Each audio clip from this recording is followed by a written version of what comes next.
ya kuajiri walimu Teacher Service Commission kukutana na chama cha walimu wanaoshughulikia maslahi ya walimu wanaofunza shule za watoto walio na ulemavu. Tuliweza kukubaliana ya kwamba walimu zaidi ya 6,000 watahamishwa kutoka shule za kawaida na kupelekwa katika shule za watoto walio na maumbile mbalimbali. Lakini hawa walimu watahamishwa kwa awamu 3. Awamu ya kwanza watahamishwa walimu 1760 mwezi wa 5 mwaka huu.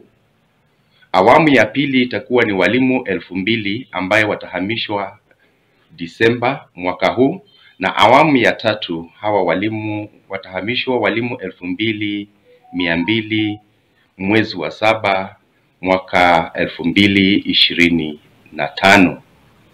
Vile vile tulikubaliana na muajiri, that is Teacher Service Commission, walimu 347 ambao walikuwa wameshatoka katika zile shule za watoto walio na ulemavu watarudishwa katika hizo shule. Vile vile tulikubaliana na muajiri wale walimu walio katika shule za kutwa ambazo zinashughulika na maslahi ya watoto walio na ulemavu wataweza kuondolewa majukumu yote ambayo walikuwa wanapewa katika zile mainstream schools.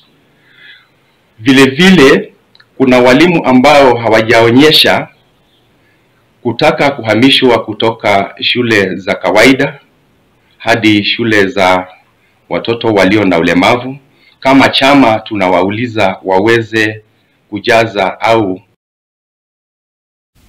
na girimiti ino katika TSC na Cosnet.